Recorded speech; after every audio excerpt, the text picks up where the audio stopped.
Ikaw, sir, eh. Manila. Dito ay dinulong si Dr. Jose Rizal. Kilala niyo ba si Dr. Jose Rizal? Sino si Dr. Jose Rizal? Siya ang magbasang bayani. Dito niya isinulat ang huling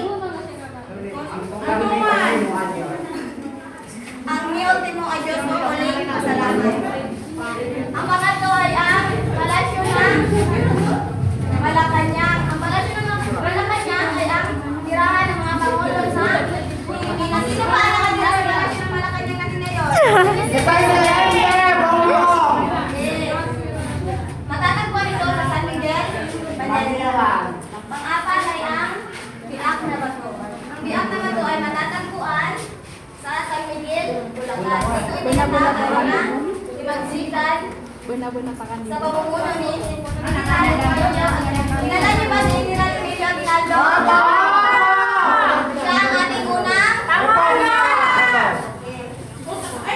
panglima ay ang polo ng Mactan. Sa polo ng Mactan, dito naganap ang digmaan ni Magellan at saka ni Lapu-Lapu. Sino ba yung nanalo sa labanan nila?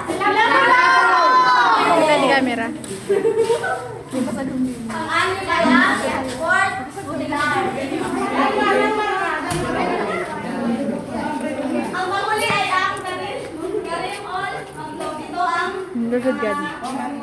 pinakamatandang Muslim. Siya? Layas.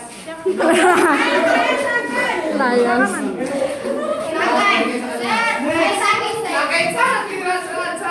Mga na, sir.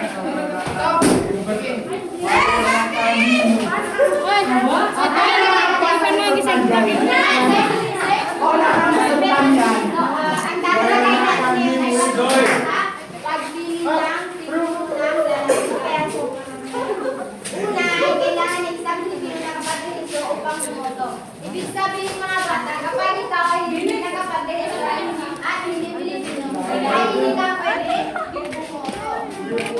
Pangalawa, nakatira yung mahigit sa anim na buwan kung saan yan ay magpapahalay. Ibig sabihin, kung hindi anim na buwan nakatira sa iyong lugar, ay hindi ka pwede tumakbo bilang isang pangatlo, dapat ay dalawang isa na tamang isa. Ibig sabihin, kung ikaw ay dalawang po lamang, ay hindi ka pwede tumakbo bilang Pilipino na isang lalawigan. Pang-apat, marunong magbasa sa salat. Kung ikaw ay hindi marunong magbasa o sumulat, ay hindi ka pwede maging pinuno ng layaw.